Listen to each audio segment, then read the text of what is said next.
하나님을 떠나게 만드는 불신 결혼은 축복의 통로를 막고 나뿐만 아니라 자자손손 하나님을 알지 못하는 저주의 나락으로 떨어지게 만들죠. 이 아브라함은 자기 아들 이삭의 아내 배우자를 선택하면서 종을 부탁을 하는데 가까이에 가나안 족속들에게 그 여인을 구하지 말고 저기 멀리 고향에 가서 거기서 아내를 택해라고 얘기를 했습니다. 그리고 이삭의 아내였던 리브가는 큰아들 에서가 가나안 족속의 여인들과 결혼하는 것을 보고 평생 동안 마음에 근심하면서 살았다고 얘기를 합니다. 여러분, 우리 그리스도인들의 신앙은요, 그 사람이 결혼할 때든지 자녀가 결혼할 때든지 그때 가장 잘 드러납니다. 어떤 사람을 선택하느냐, 불신자를 선택하느냐. 내 자식의 결혼을 하면서 이것 따지고 저것 따지고 얼마나 많이 따지십니까, 여러분? 결혼하면서 놀랄 때가 많이 있어요.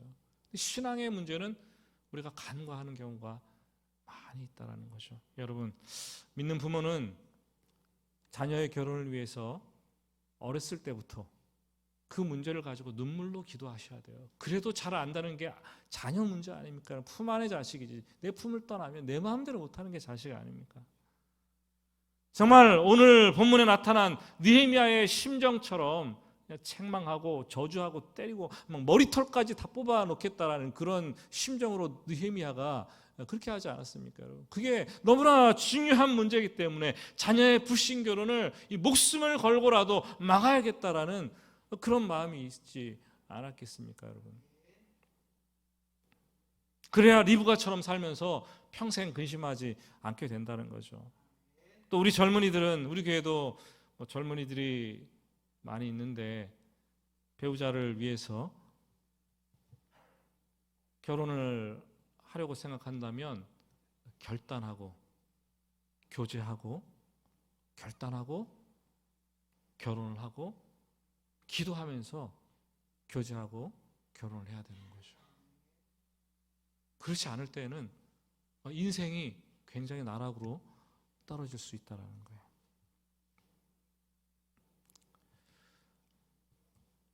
올해 무너진 세계를 재건하다는 교회 표어를 주제로 1월 달부터 느헤미야서를 강해를 해서 오늘 마무리를 짓습니다.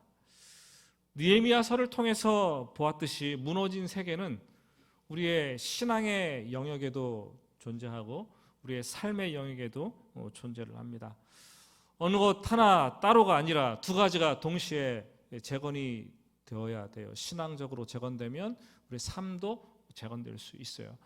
그런데 처음부터 끝까지 이 개혁의 고삐를 놓지 말아야 될 것이 있다면 그것은 가까이에 있어요. 가정이에요. 가정. 느헤미야의 최종 개혁 대상도 가정이었고 이 한 번으로 끝나는 것이 아니라 반복해서 개혁하고 또 개혁하고 또 다시 개혁하고 그것이 가정이었습니다. 반드시 믿음의 가정이 세워져야지 교회도 건강하고 나라도 평안하기 때문입니다.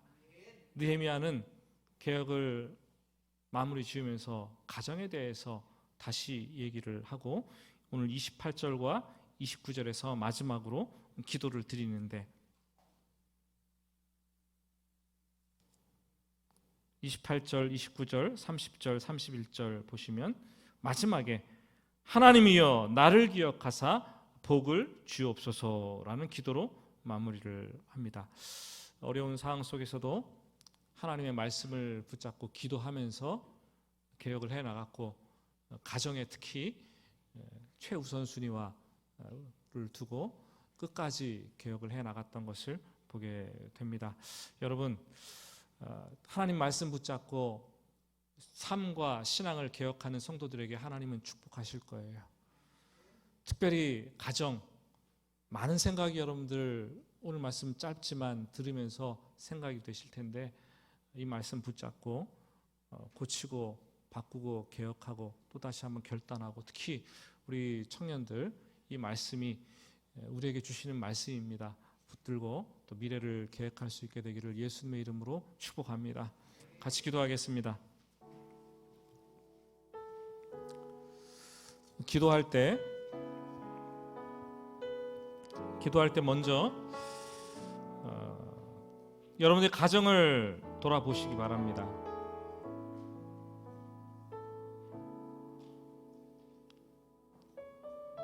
여러분 자신이 먼저 불신 결혼으로 오랫동안 고통을 받고 있으십니까?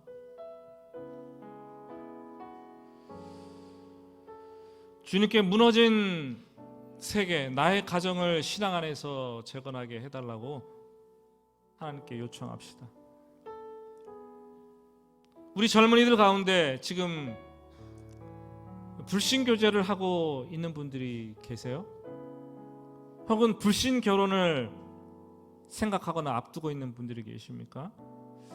오늘 주신 하나님의 말씀을 붙잡고 어찌되었든 간에 하나님께서 선한 길을 열어주시도록 기도합시다. 여러분의 다음 세대 자녀들이 지금 하나님을 모르는 이질적인 다른 세대가 되어가고 있어서 불안하십니까? 그 느헤미야의 이 분한 심령, 그 심령으로 기도하고 선한 일을 도모합시다. 주님께서 우리 가정을 축복해 주시옵소서, 복을 주시옵소서. 시간 같이 기도하겠습니다. 하나님 아버지, 간절히 기도합니다. 하나님께서 우리 가정을 돌보시고 아버지 하나님 함께 하셔서 믿음으로 세워질 수 있도록 하나님 도와주시기를 간절히 원합니다. 참으로 아버지 하나님이여, 믿지 않는 자들과 믿는 자들이 어떻게 하나 되며 함께 가정을 이루고 일을 해나가겠습니까? 할 수만 있다면 믿음의 길을 열어주시고 좋은 길을 열어주셔서 불신 교제와 불신 결혼으로 인해서 고통당하지 않는 성도들이 될 수 있도록 하나님 도와주시기를 간절히 원하고 합니다. 아무리 돌아보아도 우리의 가정들 연약하고 힘들고 고통스럽고 어려운 것들이 있고 신앙의 마찰과 아버지 하나님의 고민 때문에 참으로 곤고한 가정들이 있지 않습니까? 자녀들의 문제가 참으로 앞길을 가려서 부모의 근심이 되어서 힘들고 어려운 가정들이 있지 않습니까? 아버지, 청년들 가운데 불신교제와 결혼으로 인해서 고민하고 힘들어하고 있는 영혼들은 없습니까? 하나님, 인간적으로 해결하기 참 힘든 문제들인데 하나님 간섭하여 주시옵소서. 하나님, 선한 길을 열어주시기를 간절히 원합니다. 하나님, 주님께 맡깁니다. 하나님을 예배하는 가정이요, 믿음의 경건한 가정이요, 하나님의 축복의 통로가 되는 아버지 하나님의 가정으로 세워주시기를 간절히 원합니다. 아버지, 부부가 합심하여 주를 바라보고 하나님의 영광을 위해서 살아가는 믿음의 가정들이 되게 건속이 될 수 있도록 하나님 도와주시옵소서. 주님 기도합니다.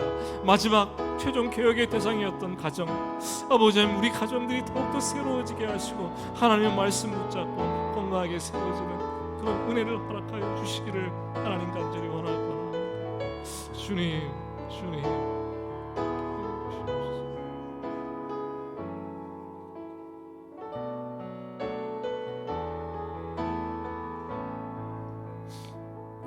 하나님 아버지,